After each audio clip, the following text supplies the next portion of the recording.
impela asimbonanga njenganawe. Wena wedwa ufanele udumo nenkazimulo. Siyasithoba phambi kwakho Nkosi yezulu. Ubani uNkulunkulu nomusa kangaka? Uyini umuntu ubumkhonze kabi umthande kangaka?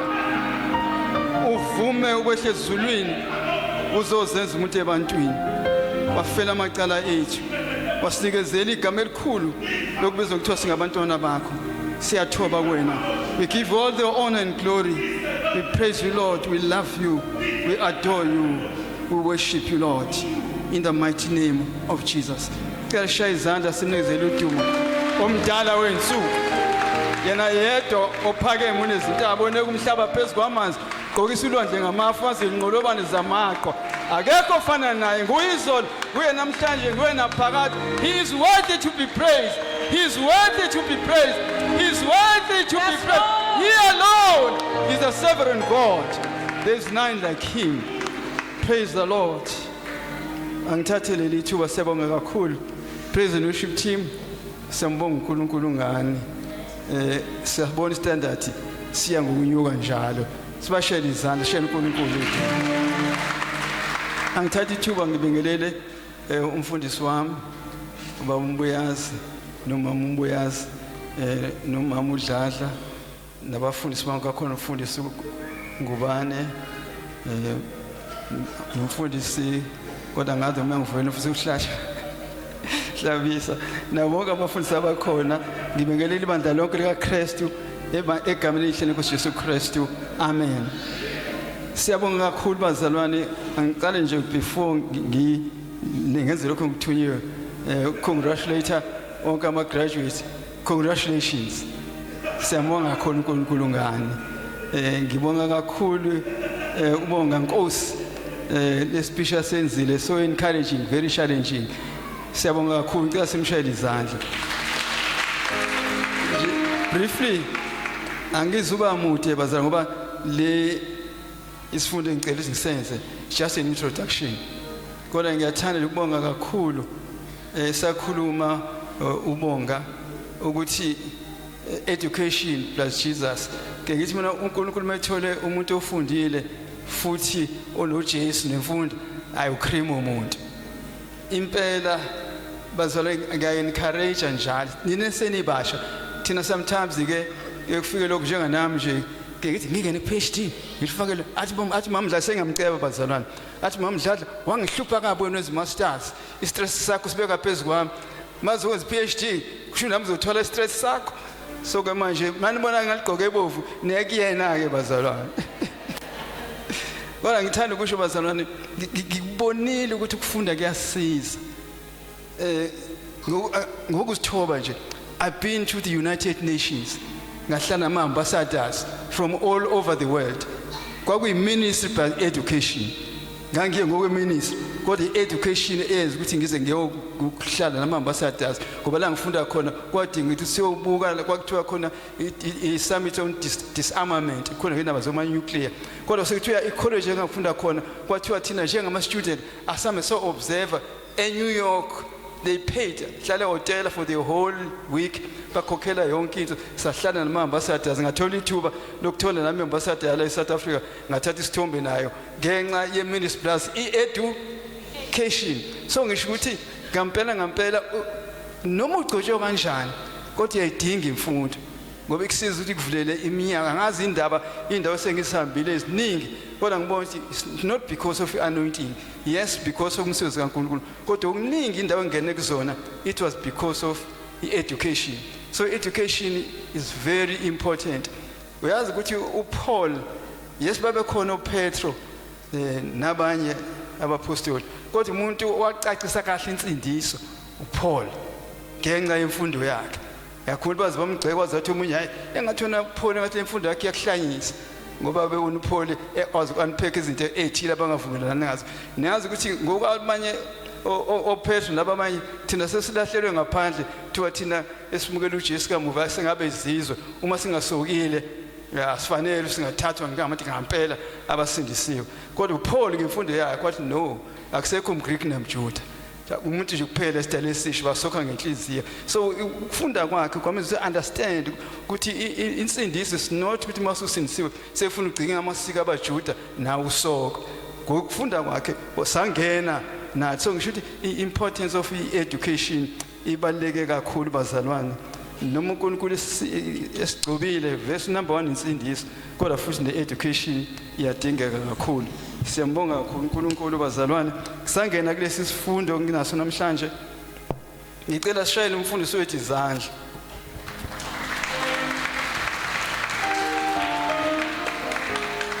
Uyena ongicelile bazalwane namhlanje ngizofundisa. Yashunyayelwa kodwa the ufuna ngizocela ukuthi ngifundise ngale topic which is very controversial, ejule kakhulu, kodwa futhi yadinga ukuthi sidlule nakuyona. Esikhathini nowadays sekushunyelwe kakhulu bazalwane, kodwa I believe abantu bazalwane isikhathi siphila kusona kudingeka kakhulu ukuthi ibandla lifundiswe. Sekushunyeliwe ngoba isikhathi siphila kusona abantu abahlakaniphile futhi noSathane usebenzisa wonke amaqhinga misinterpret ama scriptures kuze amislead abaningi. So kudingekile ukuthi sibe nawo ama teachings. Ngiyazi nami sasifuna kube khona inkonzo evuthayo, kube mnandi inkonzo ibivutha. Kodwa kuthola ukuthi sivuthile inkonzo kodwa awukho lutho olutholile elizimpande zokuthi masuhamba usuhlangana nama challenges wenze njani. Iyona insindiso yakho isho ukuthini?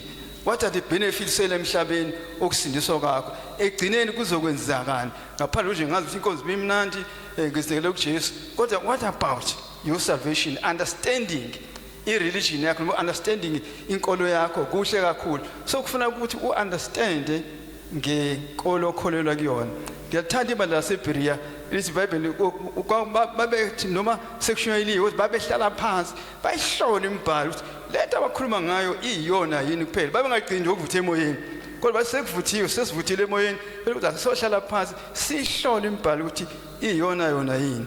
So siyambonga kakhulu uNkulunkulu ukuthi kuthandiwe namhlanje ukuthi sizokhuluma nje kuzoba mfushane bazalwane. Le topic inde kakhulu futhi is very controversial, kodwa namhlanje ngizokwenza nje introduction kodwa ngesinye isikhathi mase sithola bese siyaqhubeka. Ngicela utshela usicela ukuthi please ungalali ngoba lento ozoyithola namhlanje zimpande zensindiso yakho. Lento ozoyithola namhlanje zimpande zensindiso yakho. Biblical prophecy and the last days. Biblical prophecy and the last days or end times is a prophet ngokweBhayibheli ngensuku zokugcina noma isikhathi sokugcina. Sifuna ukubuka lapho nje kakhulu ke thina sikhuluma kakhulu ngo last days. Ke sibuke iBiblical prophecy about last days. iAFM umubheke ipreamble yase AFM Confession of Faith P 3.10 Constitution Confession of Faith yase AFM P 3.10 and 3.11. Now we believe in rapture, second coming, new heaven and new earth. We believe in rapture, second coming, new heaven and new earth. So lento ngikhuluma ngayo i-confession of faith. Kufanele uma umzalwane wala noma kuliphi ibandla uyazi confession yebandla lakho. Wazi ukuthi ibandla lakho likholelwa yini. Ingakho nje kwamanye amabandla labo abathana umbhedesho bengiwathanda kwesikhathi makumbhedesho ukuthi ke kushiwo nje ufuna mhlawumbe nathi njalo la masiqala inkonzo ngoba sithi nje ake sisho i-confession of faith.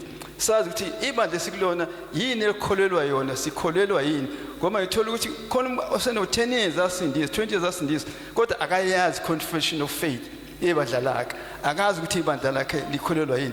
Ngibana nje okuncane bazalwane zoqondana kuningi ke uma kufunda confession of faith kwi-constitution yase-FM uzobona izinto eziningi ekubhale ukuthi sikholelwa lokho, siyakholelwa uNkulunkulu uZiqu zintathu, siyakholelwa ukubhabhatiswa emanzini amaningi, siyakholelwa ukubhabhatiswa ngomoya oyingcwele, siyakholelwa ukuthi iBhayibheli is the supreme. Akekho okunye okungale kweBhayibheli. Kuningi okubhale sikholelwa yini, kodwa namhlanje ufuna uqondana nalokho nje ukuthi siyabhelieve siyakholelwa kwi-rapture, second coming, a new heaven and new earth. Kodwa ke ngiqonda ukukhuluma ngakho la isihloko sithi biblical prophecy and the last days or end times. Funa ke sibuke la, what does last day refer to? Kusho ukuthini sikhuluma ngani uma sikhuluma nge-last days? What does last days refer to? Yabona ke nje manje uma sengibuza ukuthi akuze umzali uzongitshela ukuthi ngaphela uma kukhulunywa ngama last days, what is your understanding of last days? Ungabona ngaba nama differences amaningi kanjani, kodwa sonke siyathanda iyeza bo masinyane wonke amehlo azoyibona inkosi uJehova. Siyathanda ukuthi iyeza, kodwa do we understand ukuthi njengoba sithi iyeza nje kusho ukuthini? So masibuka la kwi last days, uma ubuka kwi-Old Testament ubona bathi last days refer to the time when God will fulfill his promises. Ngo-Old Testament babona kakhulu, abona babekhuluma ngama last days, bona babuka nje ukuthi hayi isikhathi khona uNkulunkulu konezogcwalisela izithembiso zakhe. Kodwa bonke kuhlukene masubhekana kwi-New Testament, i-understanding yabo. Ngicela ke sibuke nje la kwi-Old Testament. Ngizocela uThembi, ngazi khona uThembi namhlanje. Ngicela uThembi asifundele ngoba nama scriptures athe xaxa kodwa zobafushane. Kufanele sibuke nje kwi-Old Testament, ake sifunde Jeremiah 33 verses 14 to 16. Bona bakholelwa nje ukuthi it's the fulfillment of the prophecies. Jeremiah 33 verse 14 to 16.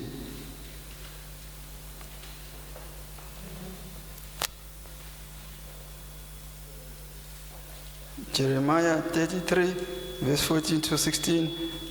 Omunye ozosundela ngesingisi ke yena Ezekiel chapter 30 verse 3 to 8. Jeremiah 33 verse 14 to 16. Ezekiel 30 verse 3 to 8. Kwi-Old Testament bona ukuthi mabekhuluma ngama last days basho babonana soboqonda ukuthini. Hallelujah, bazalwane. Jeremiah 33 verse 14 to 16. Bheka izinsuku ziyeza usho uJehova engiyakuniqinisa ngazo izwi elihle engilikhulume ngendlu kaIsrael nangendlu kaJuda. Verse 15. Ngalezo zinsuku nangaleso sikhathi, ngalezo zinsuku uJuda uyakusindisa.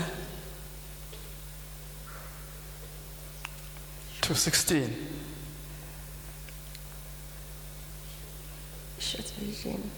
In those days Judah will be saved and Jerusalem will dwell safely, and this is the name by which she will be called.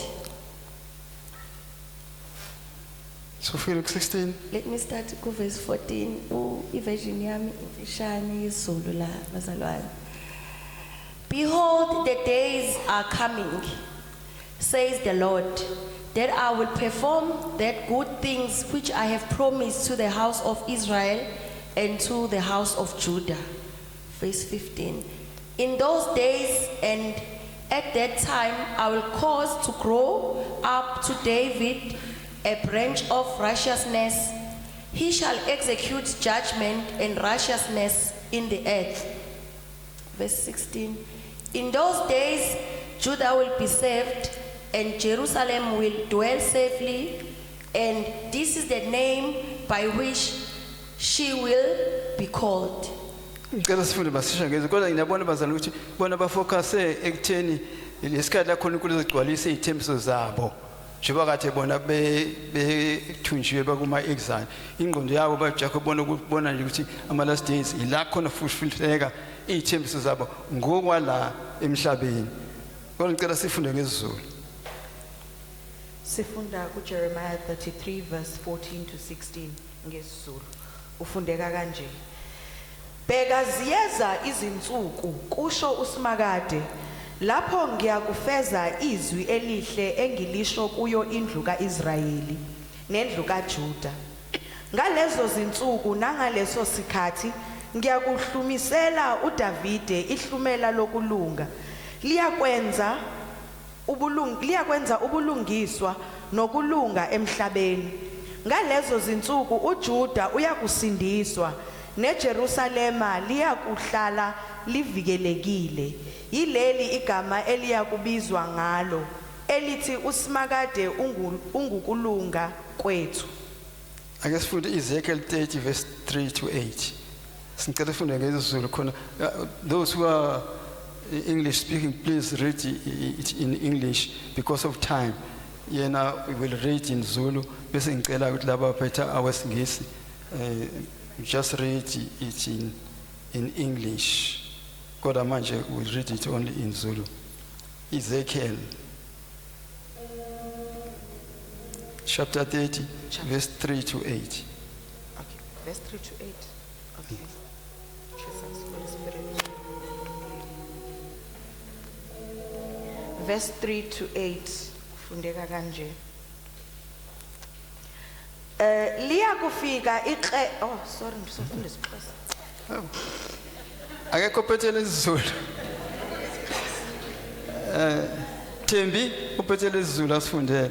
Cela nombani bazalwane uma be Verse 3. ngenxa yesikhathi. Ngokuba usuku luseduze, usuku lukaJehova luseduze.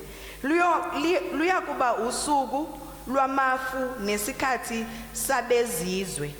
Inkemba iyakulehlela eGibhithe kube yimihelo ekushe. Lapho abagwaziweyo bewa eGibhithe bayakususa ingcebo yalo. Kudilizwe izisekelo zalo. Ikushe noPhuthi noLude nayo yonke ingxube vange yezizwe neKhubi nabamazwe ahlangeneyo bayakuwa nabo ngenkemba. Verse 6. Usho kanje uJehova uthi nabo abaliphasa iGibhithe bayakuwa. Ukukhukhumala kwamandla alo kuyakwehla kusukele eMigidoli kuze kube seseveni. Bayakuwa kulonkemba isho inkosi uJehova. Verse 7. Bayakuchithakala phakathi kwamazwe achithakeleyo. Imizi yalo ibe phakathi kwemizi. Ayifollow into bakhuluma ngento yala emhlabeni. Babona ukuthi bona kokwenzekani la emhlabeni. Bayakuchithakala phakathi kwamazwe achithakeleyo. Imizi yalo ibe phakathi kwemizi echithakeleyo.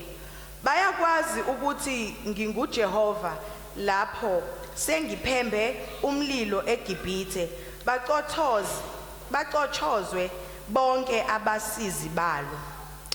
Bona bafocuse kakhulu ekhululweni ebugqileni la ngokwasemhlabeni. Makhona ngoba last days bona babona ukuthi isikhathi sesonto ukuthi bakhululeke ebugqileni banqobe ezinye izimpi. Kodwa kwiNew Testament la thina sikhona thina sibona kwiNew Testament ukukhuluma about last days abanye bathi the beginning of the first coming of Jesus Christ. Mase khona first coming of Jesus Christ kusho ukufika kaJesu ezozala emhlabeni.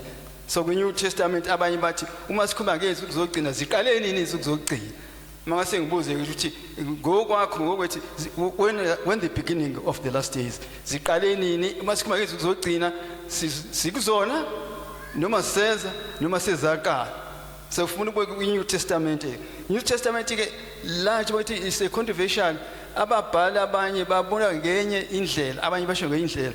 Izwi lenkosi mawuza kulesi sifundo i-challenge enkulu ukuthi khona ezinye izinto uNkulunkulu azifake ekhukhwini. Fanele incwadi yesambulo khona ezinye izinto uNkulunkulu azifake ekhukhwini ongeke uzi-understand okufuna isizomoya ingcwele. Kodwa khona ezinye ezisobala. Ingakho kutholakala ukuthi amabandla nabafundi khona bangaboni khona ngokufana. Ingakho mangiqhubeka ngizosho ukuthi abanye bathi so that kumoya ingcwele akusiza ukuthi wena ke ubona kanjani.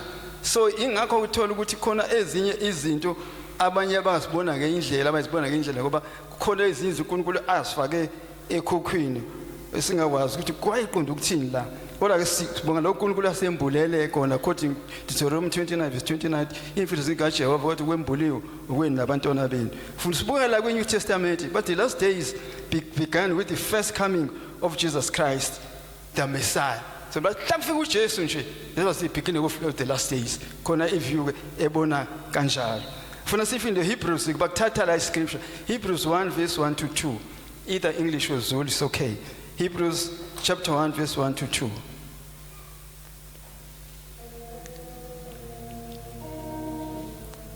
Hebrews.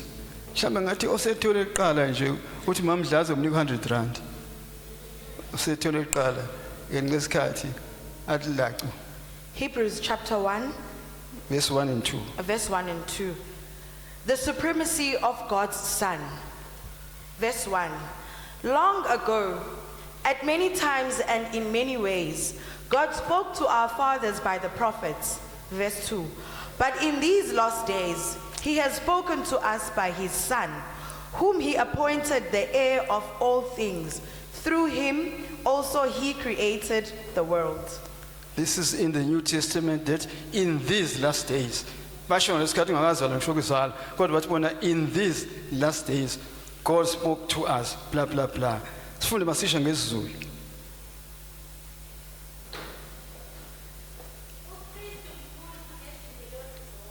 Yeah.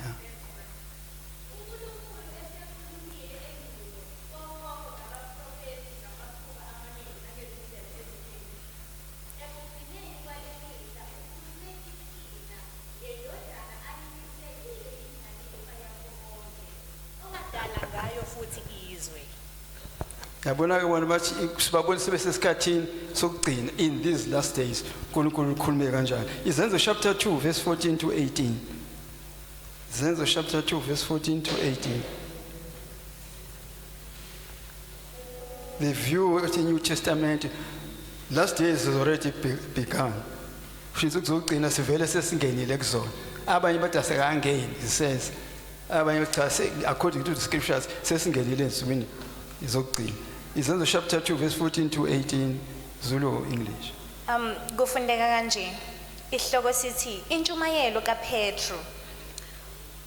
Wayesesukuma uPetru nabayishumi nanye.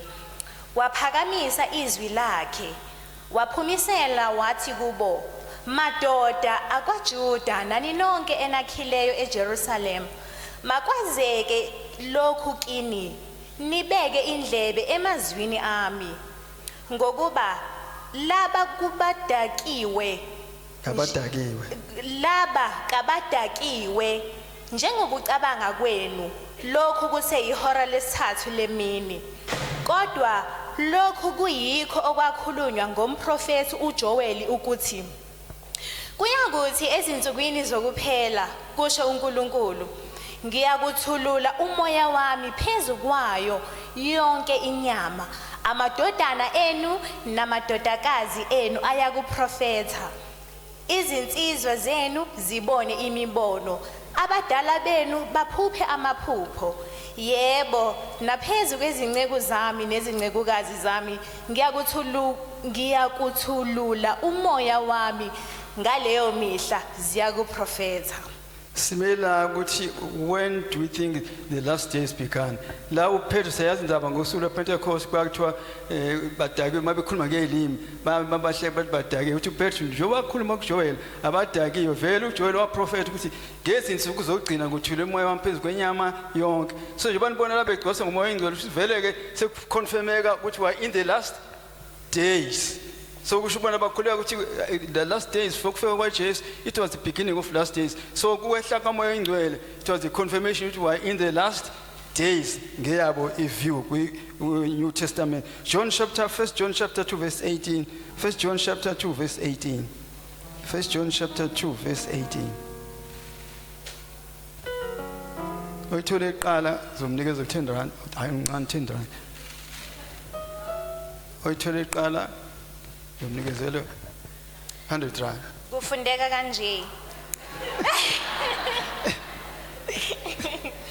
Ngakho-ke abaJuda baphendula bathi kuye, usitshengisa isibonakaliso sini ukuba wenze lokhu na? No. 1 John chapter 2 verse 18. Verse 18. City warning concerning Antichrist. Verse 18. Children, it is the last hour, and as you have heard, that Antichrist is coming. So now many Antichrists have come. Therefore, we know that it is the last hour. So according to this is the last hour. Funda ngesiZulu amuzi ukuthi lokhu uthini? Ngesizulu. Isihloko sithi ukufika kwabaphika uKristu. Verse 18. Bantwanyana, sekuyisikhathi sokugcina. Njengalokho nezwa ukuthi umphika uKristu uyeza. Nakalokhu sekukhona abaphika uKristu abaningi. Ngalokho siyazi ukuthi sekuyisikhathi sokugcina. Ngalokho siyazi ngesikhathi sokugcina. Khona umphika uKristu uyeza kodwa sekukhona abaningi. Uma uqhubeka uthola khona abaningi ngempela abadukisayo kodwa sesiyazi ukuthi sekuzinsuku zokugcina. Manje umbuzo ukuthi thina ke izinsuku zokugcina ziqala nini ngempela? Ziqale uJesu engakafiki noma ziqala ufika kwaJesu? Can we say this? UJesu efika just the beginning of the last days. Noma ka says the last days asekabi kuyona. Ngiyazi according to Matthew 24 khona abathi no uJesu ukhulumisa ubona ngani. Kodwa kusho ukuthi ke thina ke sikholwa ukuthi izinsuku zokugcina ziqale nini? Sesifikile noma zikakafiki? Uthi mamdlala ke ngibuze ukuthi wena ke uma ngokwakho ukubona njenganamanje akekho right akekho wrong. Angithi siyafunda abazalwane. Asikho kumoya sikumoya. Ngokwakho ke bona siphile izinsuku zokugcina noma ziseza na? Abazalwane nakhuluma njengeenyosi nje. Ngicela oyedwa nje ozosho siphilaphi. Awusenasaba futhi. Akekho yedwa. Vele suku manje angithi ngizwile usho buthini.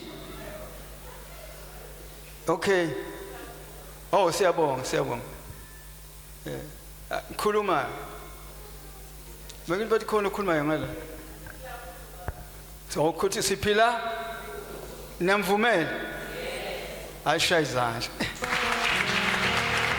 So uyabona ukuthi kwi-Old Testament bafocus kakhulu ukudeliver kwabo ngokwala emhlabeni ukuthi bazokuphuma ebugqileni kuzoba khona uDavid khona inkosi bafocus kakhulu ukuthi izinsuku zokugcina uphuma kwabo la osizini khona into ezizokwenzeka kodwa kakhulu kwi-New Testament uyabona Isaiah mayprofeta bona bakuthatha ngokubona into ezenzeka la emhlabeni kanti uthi eprofeta la weza futhi beprofeta le ngasekugcineni kodwa kwi-New Testament kuyasho kahle ukuthi njengoba ichaza John sisesikhathini zokugcina njengoba esho umbhalo wesenzo lokhu ukuthi njengoba nibona bekhuluma ngelimi nje abadakiwe kuqwaliseka ukuthi wathi ekhathini zokugcina so njengoba kwenzeka ke nje manje sekuconfirm ukuthi sisezikhathini zokugcina so ngamanye amazwi makwasha amandla kamoya engcwele eJerusalem ekamerweni eliphezulu kwase confirm sekufulfileka ukuthi sisezikhathini zokugcina wegcama usho lokho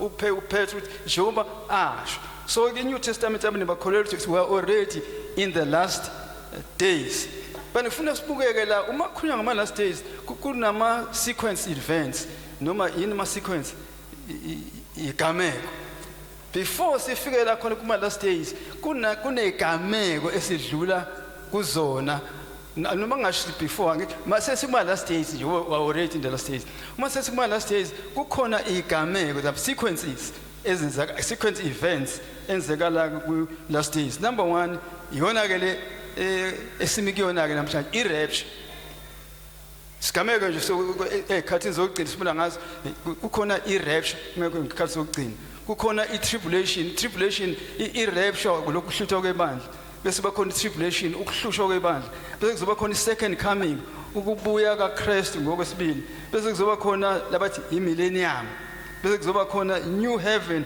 and new earth.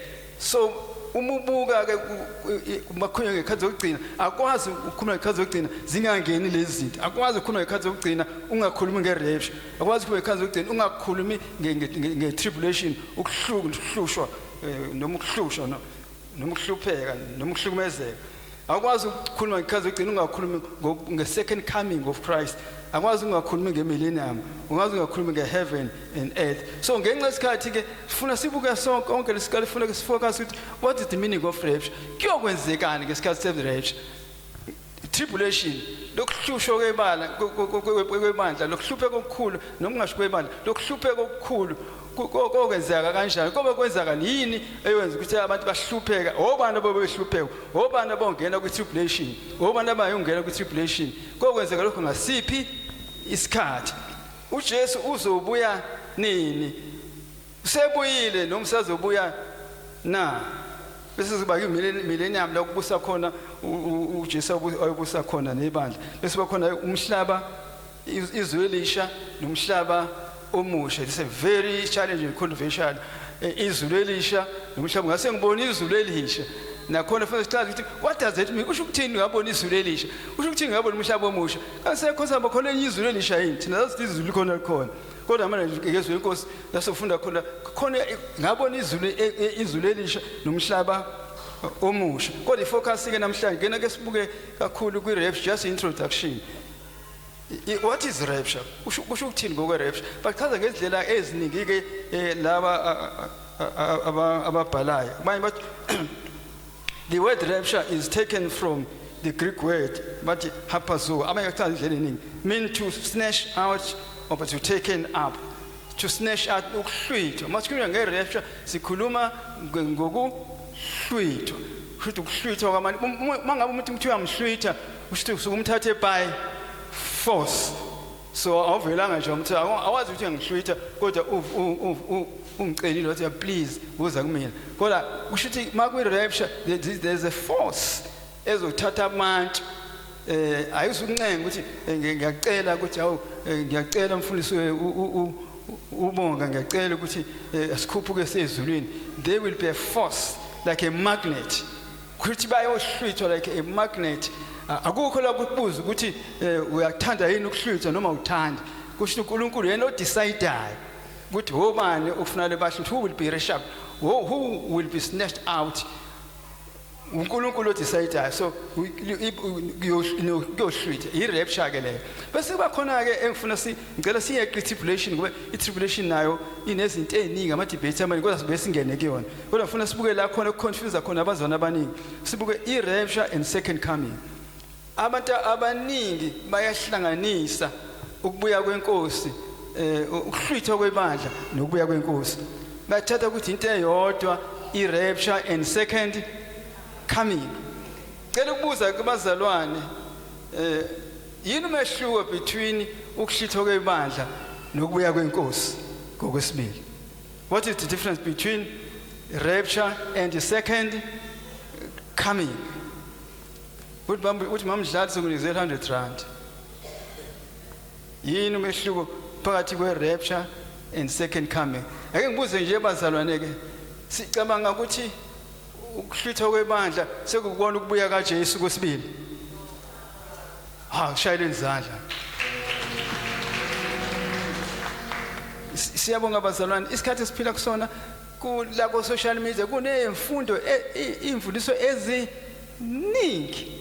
Kuhle ukubona ukuthi thina ke madala yakho likholelwa kuphi, ngoba ziningi imfundo. Kade ngibuka nje umfundisi wami ukuthi khona abanye ngibafundise ngibasha amagama abo, khona abanye ngibafundisa kwenye iBible college ethile, kodwa manje sebethi nje isihoga sikho. Manje makhuluma ngendaba ukuthi by his stripes we are healed, but lokho akusho ukuthi we are healed physically, ukuthi we are healed only spiritual.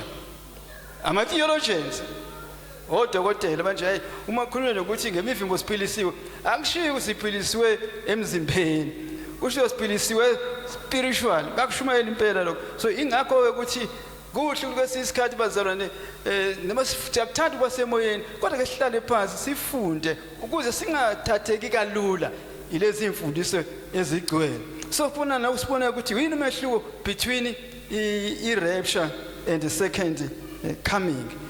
Kunezinto eziningi engifisa siziboneke nakhona kukhona ama debates kodwa ngifuna nje briefly ke sibuke nje ngeke ngikwazi kunikezana konke ngenxa yesikhathi ukuthi yini umehluko. There is a difference abanishilo bazalwane, kukhona umehluko between i-second coming, i-rapture and second coming, ukuhlithwa kwebandla nokubuya kaJesu ngokwesibili. Kodwa yini ke manje sibona nje ushilo ukuthi i-rapture ukuhlithwa kwebandla. Ngicela sifundeke la sibuke nje ka briefly mhlawumbe uzothatha nje into ngenxa yesikhathi mhlawumbe eziwu3 la sobona khona ama scriptures nama differences achaza ukuthi i-rapture sibona ngani, i-second coming sibona ngani. Ngesibone la Jesus comes for his church, the bride, up to heaven for before tribulation. uJesu uzothatha ibandla lakhe to heaven before izinhlupheko. That is rapture. Ngala Jesus comes for his church bride down from heaven. Uza nebandla lakhe usuka heaven uza nalo phansi. Ngala kwi second coming uza nebandla lakhe uza phansi uza la emhlabeni. Ngala kwi rapture ukhuphuka nebandla lakhe uya nalo ezulwini. Scriptures ngicela ke sithathe nje 1 John chapter 14 verse 1 to 3. 1 John chapter 14 verse 1 to 3.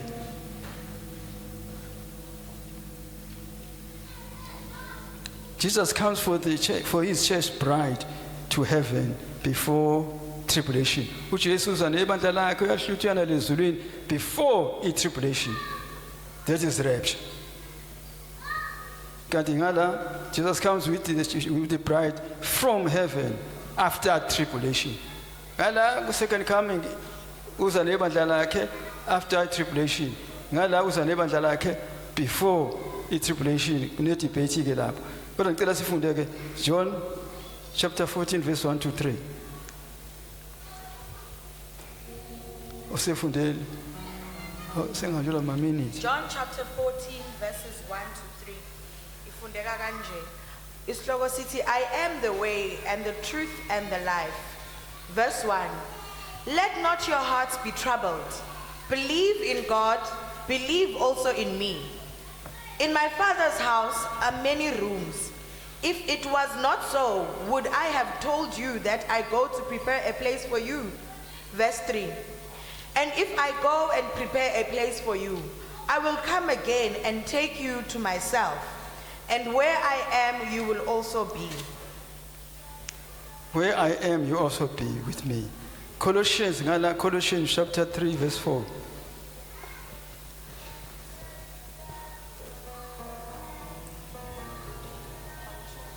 Colossians chapter 3 verse 4.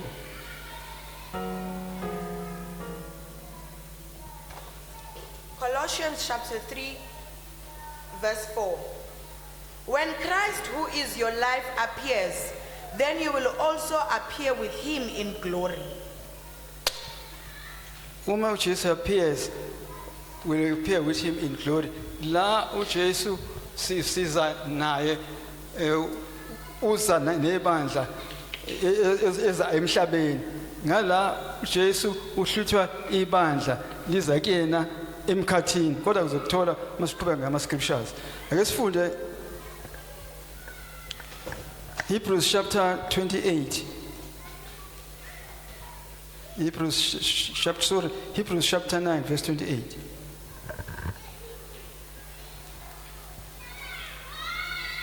Oh, noma mhlawumbe uze understandeke kahle msomntanami. Ake siqale qala 1 Thessalonians chapter 4. 1 Thessalonians chapter 4 verses 13 to 8. Sibuka i-rapture, bese siya ngala sobuka the second coming, the return of Christ with the saints. Isikhathi esiningi ngala uJesu uyakhuphuka nebandla lakhe. Ngala ku second coming uyehla nebandla lakhe. 1 Thessalonians chapter 4 verse 13 to 18.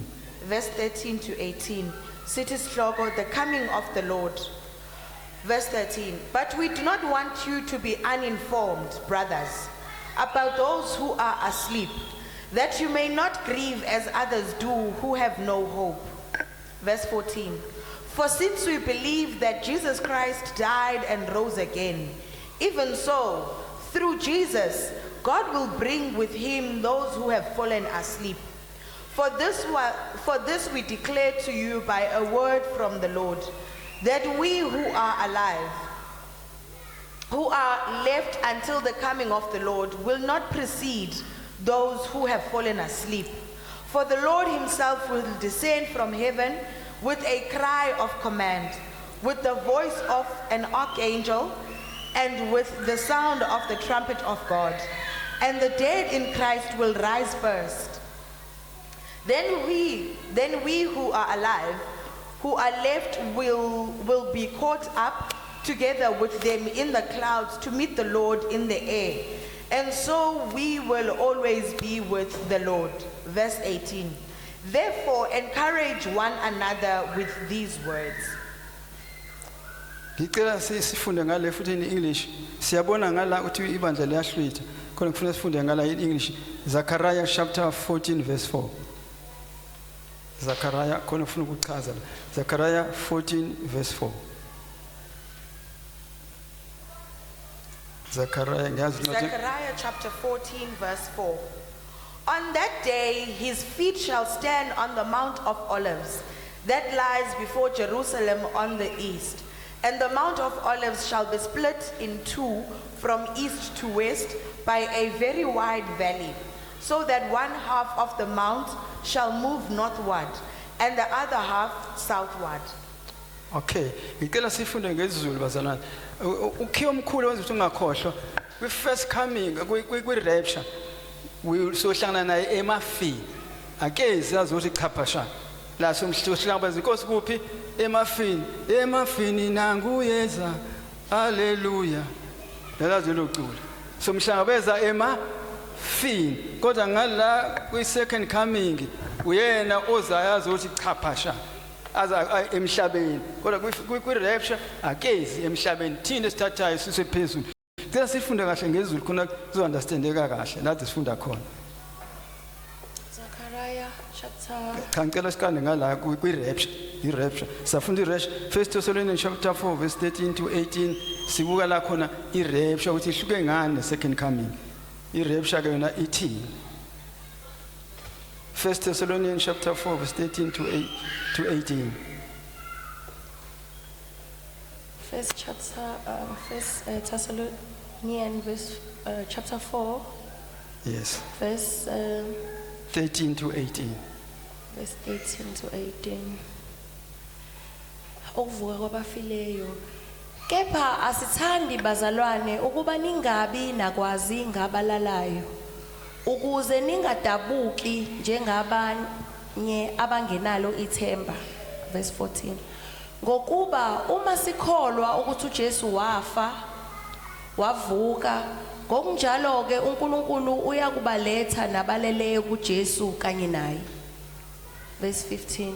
Ngokuba lokho sikusho kini ngezwi lenkosi ukuthi thina esisekhona sisasele kuze kube sekufikeni kwenkosi asiyukubandulela nempela abaleleyo. Verse 16. Ngokuba inkosi uqobo iyakwehla ezulwini ngezi lenhlokomo ngephimbo lengelosi enkulu. Iyokwenza njani inkosi? Iyakwehla. Iyokwehla ayunyuka. Kodwa iyokwehla ezulwini ngephimbo elikhulu. Yes. Bese kwenzekani? Nangecilongo likaNkulunkulu. Nangecilongo. Nabafileyo kuKristu bayakuvuka kuqala. Nabafileyo kuKristu bayovuka kuqala. Kofa labo bafile bona bovuswa kuqala. Obaba umbuyazi nobabudlala bengakahlwitho. Kodwa uqala ukuvusela labo abafileyo kuqala. Verse 17. Khona thina esisekhona sisasele siyakuhlwithwa kanye nabo emafwini. Sihlangabeze inkosi emoyeni. Sohlithwa phi? Emafini senze njani? Sihlangabeze Inkosi. inkosi. Kusho ukuthi mase uyihlangabeza inkosi phezulu usho ukuthi sohlangana nayo emafini emoyeni qedela ntombazana yami. Kanjalo ke siyakuba nayo inkosi njalo. Kanjalo siyakuba nayo inkosi njalo. Kusho ukuthi inkosi ayizi izothi chaphasha. I-rapture sohlwithwa thina sihlangabeza inkosi emafini kusho ukuthi kokwenzeka imiracle engazi sohlangana kanjani nenkosi emafini kanti sihlangana nayo ezulwini sibe sohlangana nayo emafini abanye ke bathi ngalesikhathi kusube singene ngesikhathi ngalesikhathi hlangabeza inkosi nayo emafini kuba khona la kuthiwa khona the bride and the bridegroom la soshada khona kube khona ireception ibandla noJesu kube khona lokho bomnandi ukuthi sinaye kodwa singangeni ke manje lapho kodwa sohlangabeza inkosi emafini ayizi inkosi lemhlabeni cela uJesu icela ukuthi irapture uJesu akeze emhlabeni cha phasha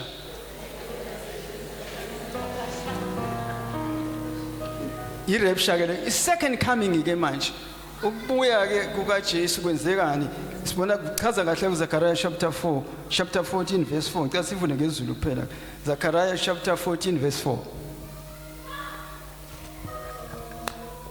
kufundeka kanje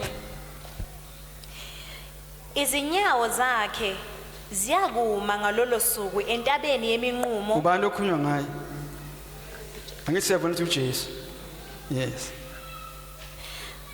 uxolo izinyawo zakhe ziyakuma ngalolo suku entabeni yeminqumo ephambi kweJerusalema ngasempumalanga intaba yeminqumo iqhekezeke phakathi ngasempumalanga nangasentshonalanga kube isigodi esikhulu kakhulu ingxenye yentaba iyakuqhekezeka ngasenyakatho nengxenye ngaseningizimu izinyawo zakhe ziyakuma kuphi inyawo zakhe ziyakuma kuphi bazalwane ntombazana kade efunda manje nje abazwanga ntombazana bathi cela uphinde ngixolela kusimini bathi bacela ukuphinde bathi abazwanga izinyawo zakhe ziyakuma ngalolo suku entabeni yeminqumo ziyakuma entabeni yeminqumo kusho ngamanye amazwi ngalelo langa uJesu second coming iyofika emhlabeni chapha sha afika emhlabeni chapha sha kanti ngale kwirapture ithina esihluthwayo simhlaba zemafini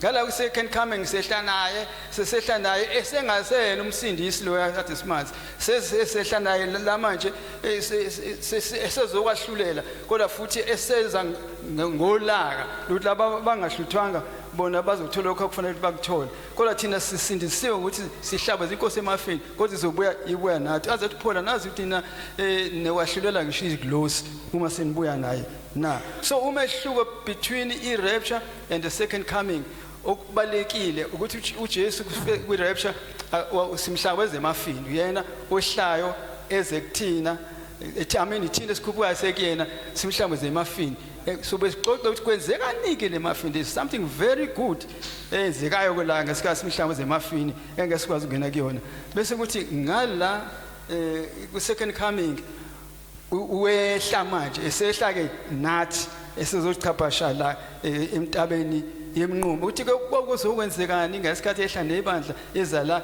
nakhona futhi udinga esinye isikhathi bakona kukodwa nje is a topic on its own kodwa ngifuna ukuthi ukubambe kakhulu ukuthi kunomehluko between the first coming i-rapture and the second coming i-second coming kuthiwa i-second coming ngoba phela ufikile eqaleni ezozalwa kodwa manje bese phinda futhi esebuye kwesibili usho ukubuya kwesibili eza emhlabeni thina sithi rapture i-second coming kanti umehluko ukuthi Yesu uyeza kodwa ukuthi akafike emhlabeni chaphasha ufika nje simhlabeze emafini kodwa la ku-second coming la khona sefika ezozothi chaphasha ezoma phakathi kwentaba yeminqumo so kuyatholakala bazalwane okay angifisi ke angicela ubanikezela mhlamba abangibhalayo ngenxa yesikhathi ama scriptures amanye bangasifundela sifundile Hebrews 9 verse 28 safunda iRevelation 1 verse 7 ngala kwi rapture Hebrews 9 verse 28 ngabhala ngala kwi second coming Revelation 1 verse 7 ngala kwi rapture 1 Corinthians 15 okay ngithathelele lo confuse kakhulu ngala kwi rapture 1 Corinthians 15 verse 52 i rapture 1 Corinthians 15 verse 52 kanti ngala Isaiah 63 verse 1 to 3 ngala kwi rapture awusengishilo ngala ngicela abazali bazifundele ke emakhaya kodwa the main thing ukuthi uJesu mayebuya simshamuze emafini akayi ufika eChapashala kodwa bese kwesibili yokwehla esehla nathi thina esihluthini ukuthi ke kokwenzakalani ngoba kusho phela uma ehla khona abasalile la ubone ubumnandi bensindiso yakho ukuthi ngalesi sikhathi uJesu efika akusho ukuthi hayi ngesiqulisa icala sokuthi babudlala ngempela babudlala udlile nemali zesonto babudlala bekholwa ngempela yini i-rapture iyona iyodwa iyahlulela ngoba uma phela kade wena ungenayo uKristu ngeke uhlwithwe still for us understand ukuthi ngalesikhathi kuhlutha ibala khona abawusala ngeke kuhluthe lokududuva kodwa masiya ngala ku second coming the last days bakhona la khona wahluthwa bonke konke amehla umbona wonke nabafile bayovuswa bahluthe bezohlahleni esihlalweni sokwahlulela kodwa la ku rapture sakhuluma kwamanje singakayile ku second coming khona abayo sala umehluko ukuthi ke njengamanje uma wena uzibona nje uma sekuhlutha ibandla ngempela wena ungahamba noma ungasala yabona ihlazelo bakhona hawu ubaba udladla simthemba kangaka sebebuzana bodwa ubaba umbuyazi bethi hawu ubaba udladla mangabe kubonana yini hey akekho la hawu kade eshumela kangaka cabanga amaphepha kuba njani sekuthiwa akwazi ukwenze ngoba phela bona boyichaza ngendlela yabo amsho ngeke bavuma bakhona mhlawumbe uthi hey iBhayibheli liyayisho lento kodwa cabanga ukuthi hlazana ibandla lihlwithwa kokenzekani emhlabeni akade eshayela ibhanoyi udriver hlwithwa lokwenze njani ibhanoyi akade driver ibus kanokusho ehamba nabale angifuni ukuthi eCape Town ngoba kuyithule lapha abahamba ngebhasi bendaweni ethile kuhlitha udriver ngoba usindisiwe kosengenzakani bokwenzakani abasebhasini yabona izinto zokwenzeka kanti babudladla belele imbhede nohoda nomamdladla umamdladla uthi ubabudladla useshonephi akuvula indlu yonke abheka konke indawo uthi ubabudladla useshonephi asazi ukuthi kuyokwenzakani so ukukholwa kwakho yazi manje uma udlala ngokukholwa khona usuku oluzayo ingakafiki last day of judgment khona usuku oluzayo ngoba lolu suku uma usalile woe unto you ngicela umtshele ecena ukuthi uma usalile woe unto you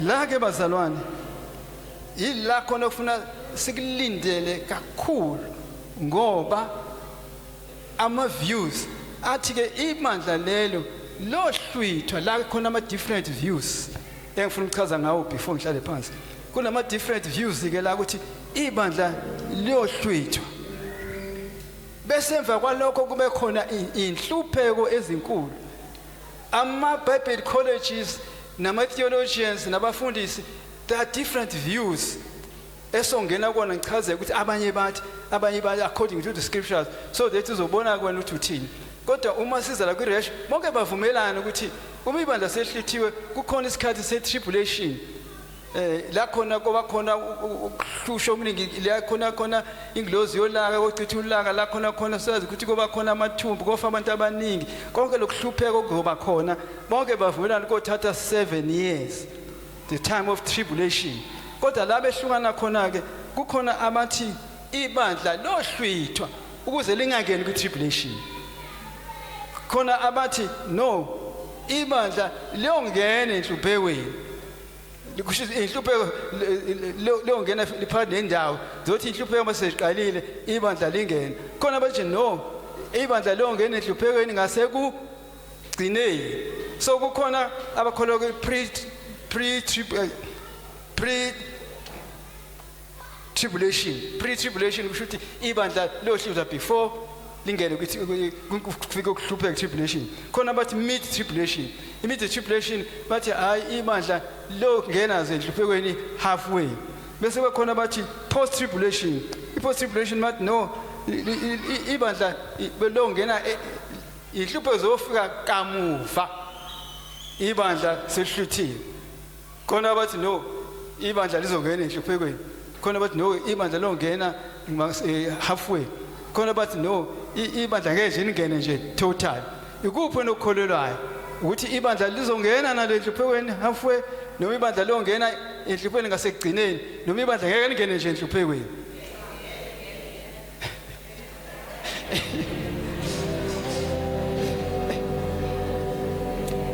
It's a big challenge bazalwane. Ngoba sinengane zethu ezigugulishayo ufuna ngintshela iqiniso. It's a big challenge ebandleni. Khona bathi ibandla lizohlutha ukuze lingangene enhluphekweni. Khona bathi no ibandla lizongena halfway. Khona bathi no ibandla nje ngeke nje lize lingene. Khona bathi hayi lo ngena ngasekugcineni. So manje kufuna ukutholana ukuthi kuphi nokukholelwayo ukusupporta ngamuphi ama scriptures. Angifundi ngiphamisa izandla ukuthi ngobani abathi no ibandla ngeke lingene enhluphekweni. Uma uthi ngeke ngene enhluphekweni ukuthathaphi. Nokuthi why uthi ngeke lingene ngobani. Uma uthi izongena ukuthathaphi lizongena ngobani. Inhlupheko zofika nje ngale ekugcineni ibandla lonke selihluthiwe wena ukuthathaphi. La kukhona ke ufike kube i-pre tribulation kube i-mid tribulation bese kuba khona i-post tribulation lezi kwegama inthathu bese kuba khona ba pre-wrath. I-pre-wrath uthi ukhona abangazungena olake ngakhona by pre-wrath but Jesus comes towards the end. The tribulation will come towards the end but i-pre-wrath la khona bathi bakholwela ukuthi khona isikhathi la khona uNkulunkulu ezochitha lonke ulaka lakhe. La khona kuzoba khona ubuhlungu la khona bathi awu maye kwabakholelele nabancelisayo ngoba kuba khona ubuhlungu ukuthi umuntu azafika ngcono ukufa kulungumele lobuhlungu omngaka. Bathi ke labo i-pre-wrath kukhona bathi bona it comes towards the end of tribulation but lo funga towards the end of tribulation bese bakhona bathi partial rapture view khona bakhona ukuthi i-rapture kuzoba khona abalokhu behlutha phakathi nale tribulation ya 7 years. Kukhona abanye abazilokhu behluthwa nje abanye bangahluthi bekhona abahluthwayo abanye bangahluthi iview ke la abanye abantu. Kodwa kufuna ukwazi thina ke sikholelwa yini. Sikholelwa ukuthi ibandla lizongena noma lizongena noma sikholelwa ukuthi hayi ibandla longena kancane noma sikholelwa ibandla longena ngasekugcineni. Ikuphi esikholelwa kona ngoko AFM i-AFM kholelwa ukuthi ibandla aliyongena because of 1 2 3. So ke ngesikhathi masesihlangana ke masesibuya ngesikhathi sobe sesichaza ukuthi ke bathi aliyongena because of what? Based on my scriptures. Laba bathi liyongena because of what? Based of ama scriptures nawa abawabekayo kuba nabo bonke laba abasholele ezihlukene abantu basindisiwe. Ishaya nje khona abantu incwadi zibhalwe abantu abasindisiwe abanye ke ama theologians kodwa in most cases zibhalwe ama theologians. I-challenge esinayo ke bazona ukuthi kukhona la khona ama scriptures singawaboni ngokufana sisindiswe sonke. Kukhona la khona ama scriptures singaw-interpret ngokufana siye ema-Bible college sisonke. Ngeke ngakhuluma nomfundisi ngubani ukuthi unotice ukuthi even ema-Bible college ngisho ama-lecturers ahlukene. Khona la khona babuke ngeyabo i-view bathi hayi thina mangibuka lesi scripture kusho lokhu nalokhu be ama-theologians. Nakhona ke la i-5 ikholelwa ukuthi thina siyungena ukuze phela singakuzi ukuhlupheka asiyungena enhluphekweni. Khona bathi nayi cha songena kunalokho okwenza ukuthi ibandla bengazi ukuthi izinto aliziboni ngokufana. So kuyadingeka ukuthi ufuna ulwazi ujule ukuthi inkosi sibe mnandi wagida weza ngoba kuhlale phansi ufunda izwi lenkosi uthi Lord lead me. Ngambulele inkosi ngempela ukuthi kupho ku right la ngoba kukhuluma abantu abanye bakhuluma ukufaka kumoya bekhuluma bekumoya baze basho impela ngikhuluma letho ngikhuluma nje impela nami ngimbulelwe inkosi ngikumoya. Yabona ubethi into ngimbulelwe inkosi ngikumoya hawu akuselula ke iyona zithatha kalula nje. Abantu babuza ngikhuluma nani ngimbulelwe inkosi soka ngishoyo. Ibandla azoyithatha yonke noma ngathi ubulelwe inkosi go home hamba ufunde ucela umoya engcwele ukuthi angibulele ngona umntwana kaNkulunkulu ukuthi lokho akakushoyo kuyiqiniso yini na. So kukhona izinto eziningi ezenza ukuthi ibandla lingathi liba divided. So ngiyacela bazalwane okukhulu ukuthi noma ekhona esokhuluma ngawo lama differences kodwa okukhulu he is coming back. Nanso indaba ukuthi egcineni he is coming back. There will be a day of judgment. esothi masanga ama events sequential events sizofika la kwi-day of judgment kuyokwenzeka nge-day of judgment each and every event uma sifika nje la kwi-rapture sizobheka nje next time ukuthi kuyokwenzani kwi-rapture ngapha sesibheke ukuthi i-rapture ofika nini savumela ukuthi i-rapture iyeza kodwa nokuthi kusho ukuthini ukuthi i-rapture kodwa mfuna sibheke ukuthi yini ezobe yenzeka kwi-rapture there's something that is great eyobe kwenzeka njalo kwi-rapture sibheke nokuthi kwi-tribulation ngampela-ke yini izinto ezokwenzeka kwi-tribulation i-tribulation ngampela ihlukene iy'khathi ezintathu ngampela yini kuyokwenzekani kwi-millennium kwi-second coming of Christ kusho ukuthini kuyobe kwenzekani sibheke i-new heaven nayo-ke leyo nje into very deep khona kuthiwa i-new heaven a new earth kwi-constitution ya-AFM uma ubheka i-confession of faith ithi thina siyakholelwa kwi-new heaven nakwi-new earth manje umbuzo ukuthi-ke what is new heaven kusho ukuthini ukuthi new heaven ukuthi sazi izulu elilodwa nje ngakithi bazalwane thina sazi ukuthi izulu lilodwa manje ngiyabona-ke lokhu amathathu lawa esiwachazayo kodwa izulu lesiyakulona sazi ukuthi lilodwa makuthiwa khona new heaven ngoba kusekhona ezwini lenkosi makuthiwa new heaven kusho ukuthini kobe kwenzekani kwi-new heaven makuthiwa new earth kuyobe kanti umhlaba lo sazibe khona omunye umhlaba omusha kusho ukuthini new earth kuyobe kwenzekani ngaleso sikhathi zonke lezi zinto uma umntwana kaNkulunkulu ufuna uzi-understande ubone ukuthi abanye bathini bese uthathe yakho your own decision nami njengoba ngizela is a very challenging angazi everything khona nami ngithi moya ingcwele ngibeke esandleni sakho ngoba ngibonile ukuthi ngampela khona izinto ezidinga i-guidance kamoya oyingcwele ungafunda ukuthi lo sibe ne-PhD kodwa bakhona izinto ongaziboni ezibona abantu abangenayo i-PhD ukuthi no angathi lokho is unbiblical